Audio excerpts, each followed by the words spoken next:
فأعوذ بالله من الشيطان الرجيم بسم الله الرحمن الرحيم قال الله تبارك وتعالى في القرآن المجيد والفرقان الحميد وإذا سألك عبادي عني فإني قريب أجيب دعوة الداعي إذا دعان فليستجيبوا لي وليؤمنوا بي لعلهم يرشدون صدق اللہ مولانا العظیم۔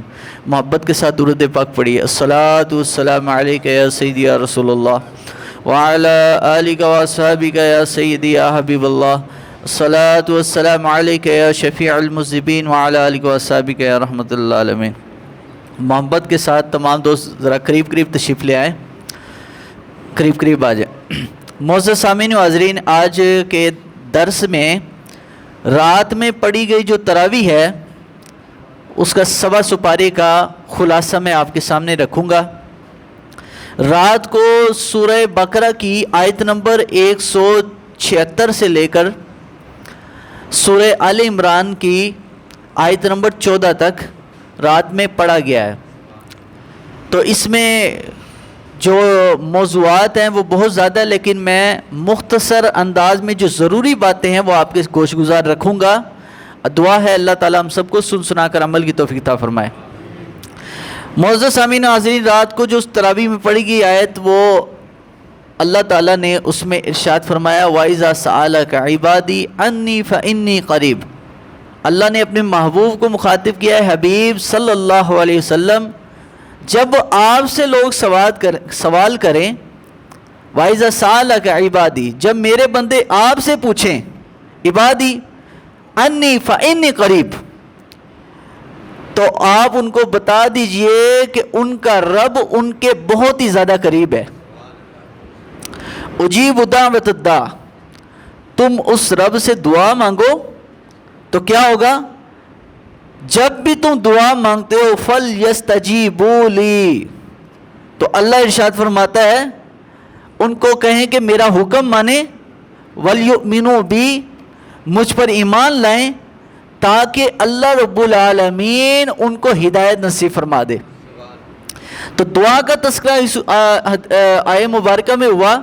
تو دعا کے بارے میں حدیث شریف کا مفہوم ہے کہ دعا مومن کا ہتھیار ہے، اس کے ذریعے سے بندہ ہر شر سے جو ہے اپنے آپ کو محفوظ رکھتا ہے۔ اور بعض دفعہ دعاؤں کی بھی 3 قسمیں، کتنی ہیں؟ 3 قسمیں۔ ایک وہ دعا ہے جو فوری قبول ہو جاتی ہے، دعا کے پھر مختلف اوقات ہے، لیکن خلاصہ مختصر، جب بھی دعا مانگنی ہے تو آپ نے اللہ تعالیٰ سے ڈائریکٹ مخاطب ہونا ہے، کیونکہ رب کیا فرماتا ہے؟ میں تمہاری شارک سے بھی زیادہ قریب ہوں۔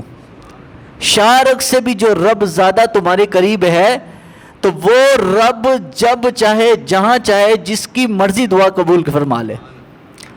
تو دعا کے 3 قسمیں، ایک وہ جو دنیا میں ہی فوری قبول ہو جاتی ہے، دوسری وہ قسم ہے جو فوری قبول نہیں ہوتی، لیکن اس کے عوض اس کی کوئی نہ کوئی مصیبت جو اس پہ آنی ہوتی ہے اس دعا کی برکت سے ٹل جاتی ہے۔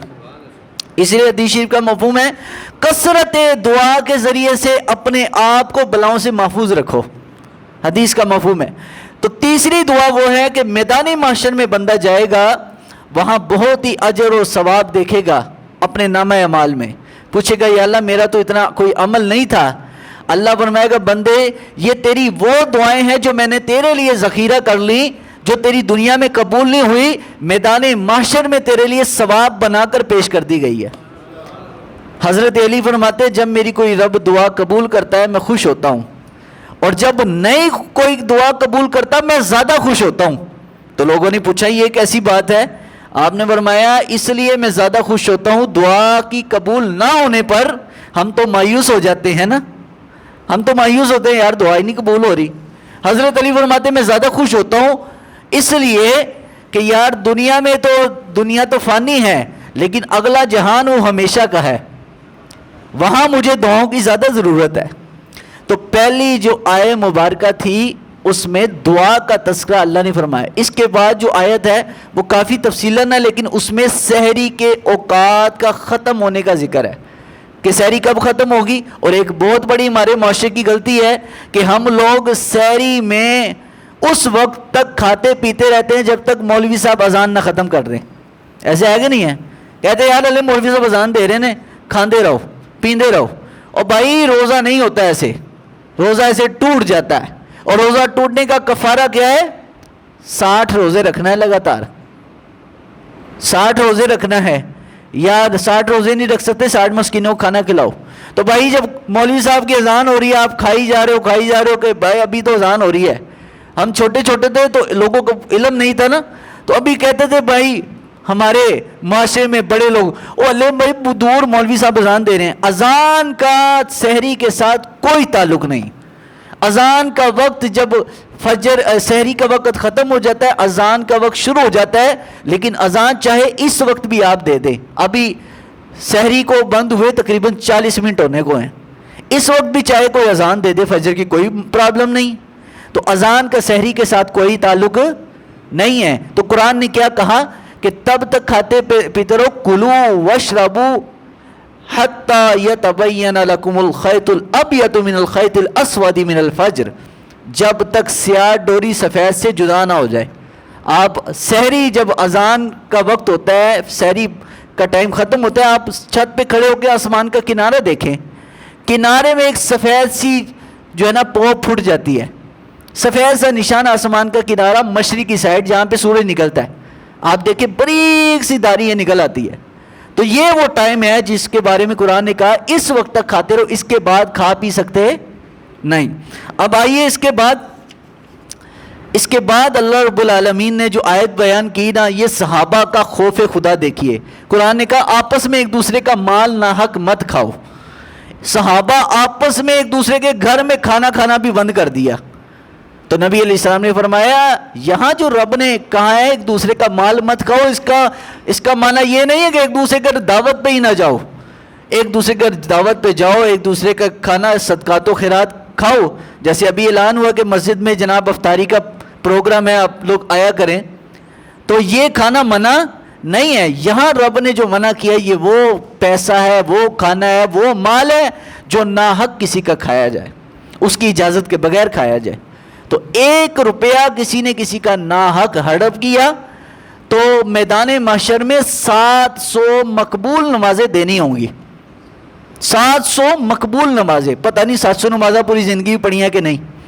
تو کوشش کریں اس چیز سے بچیں، کسی کا مال آپ کے پیٹ میں نہ جائے. آپ کسی کو دے دیں وہ ٹھیک ہے، لیکن آپ کسی کا حق مت کھائیں.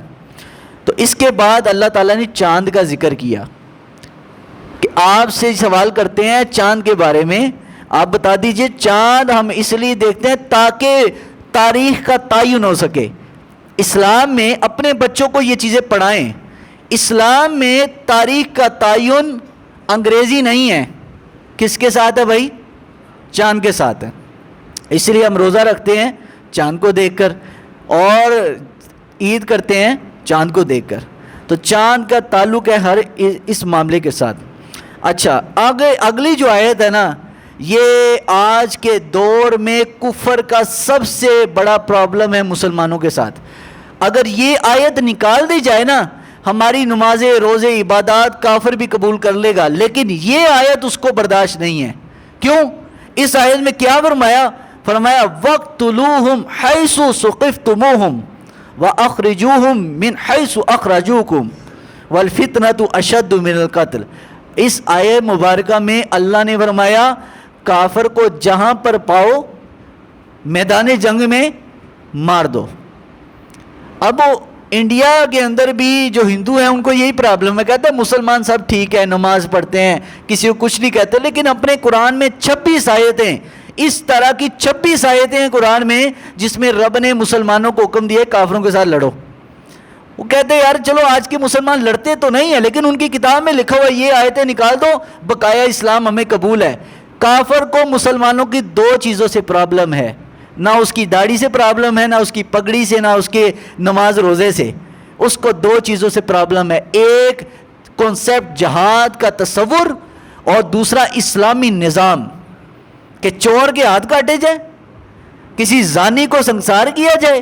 کافر کہتا ہے نہیں نہیں یار یہ سخت سزائیں ہیں، جیل میں ڈال دو یہ ٹھیک ہے، جرمانہ لگا دو ٹھیک ہے، لیکن اس کو بنائے بھائی یہ سزائیں نہ دو۔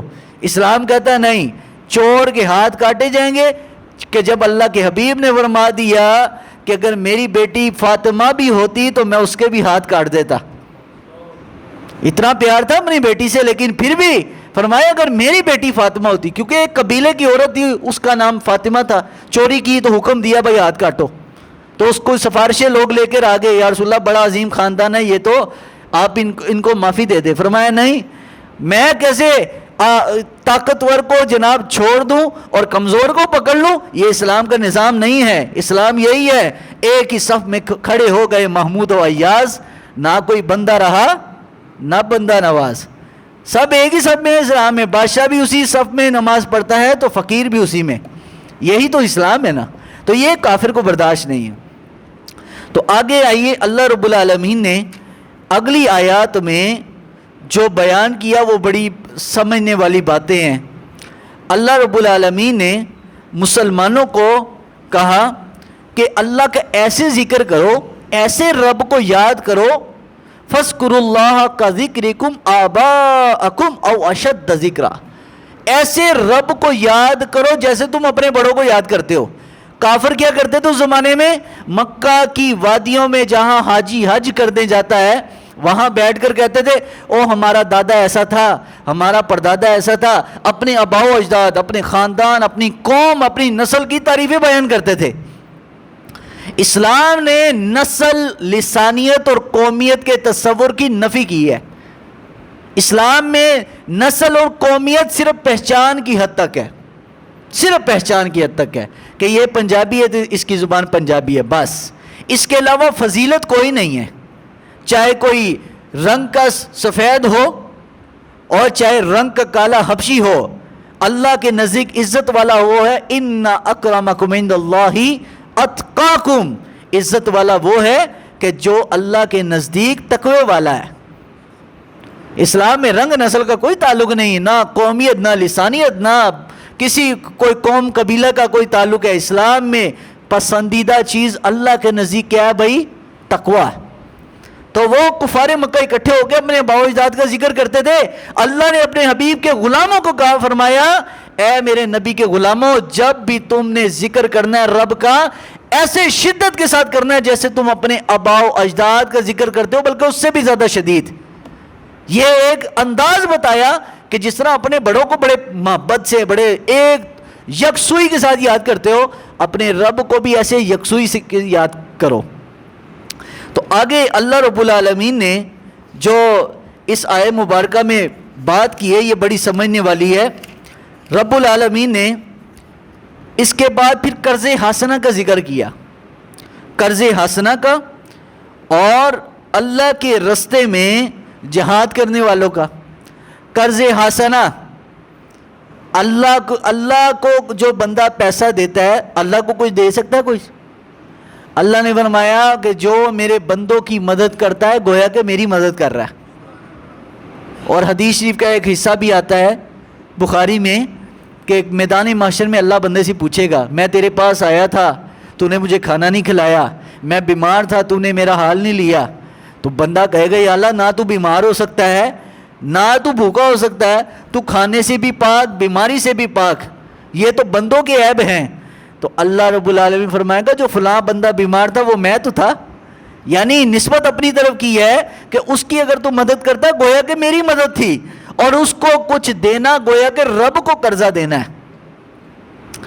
تو اگلی آیت میں اللہ رب العالمین نے پھر اس کے بعد قیامت میں نیکیوں کا ذکر فرمایا، قیامت والے دن نیکی اور لین دین کا ذکر فرمایا قیامت والے دن نہ تو کسی کی دوستی کام آئے گی نہ ہی کسی کی سفارش چلے گی، لیکن ہاں ایک ذات ہے جس کی سفارش میدان محشر میں چلے گی، اور وہ آیت الکرسی میں رب نے بیان کیا۔ آیت الکرسی جہاں پہ تیسرا سپارہ شروع ہو جاتا ہے، کیا فرمایا؟ من ذا الذی یشفع عندہ الا، سارے بولو الا باذنہ، فرمایا کون ہے جو رب کی بارگاہ میں سفارش کرے؟ من ذا الذی یشفع، کون ہے سفارش کرنے والا، الا باذنی، لیکن جس کو رب اجازت دے، جس کو رب اجازت دے۔ یہ رب نے کس کو اجازت دینی ہے؟ رسول اللہ علیہ السلام کو۔ عَسَىٰ أَن يَبْعَثَكَ رَبُّكَ مَقَامًا مَحْمُودًا، حضور کو مقام محمود رب عطا فرمائے گا۔ حضور پھر ساری امت کی ایک شفاعت تو وہ ہے جس میں کافر بھی شامل ہے، جس کو کہتے ہیں شفاعت کبریٰ، کہ اللہ حساب کتاب شروع نہیں کرے گا، لیکن رب کا جلال ایسا ہوگا اپنے عروج پر، اس زمانے میں اتنا ظاہر ہوگا اس وقت کہ سارے نبی بھی اس وقت اللہ کا جلال دے کے، کئی نبی بھی بے ہوش ہو جائیں گے، لیکن اس وقت حساب کتاب نہیں ہوگا تو اللہ کے نبی آ کر رسول اللہ کی بارگاہ میں عرض کریں گے، یا رسول اللہ آپ اللہ سے کہیے، آپ اللہ سے کہیے کہ اللہ حساب شروع کر دے، ہم تو اللہ سے بات کرنے کی ہمت نہیں آج۔ تو اللہ اس وقت اپنے محبوب حضور سجدہ کریں گے، بڑا طویل سجدہ، پتہ نہیں کتنے سالوں کا سجدہ ہوگا، اس کے بعد اللہ کا جلال جو ہے جمال میں بدل جائے گا، اور پھر اللہ فرمائے گا حبیب ارفع رأسک یا محمد صلی اللہ علیہ وسلم، اے حبیب اپنے چہرے کو اٹھائیے، مانگیے ہم عطا کریں گے، شفاعت کریے شفاعت قبول ہوگی۔ تو حضور یہی کریں گے، یا اللہ بندوں کا حساب لے لے، ان سے تیرا یہ جلال برداشت نہیں ہو رہا۔ تو وہ شفاعت کافروں کو بھی اس میں سے حصہ ملے گا، وہ شفاعت کفار کو بھی اس میں سے حصہ ہے۔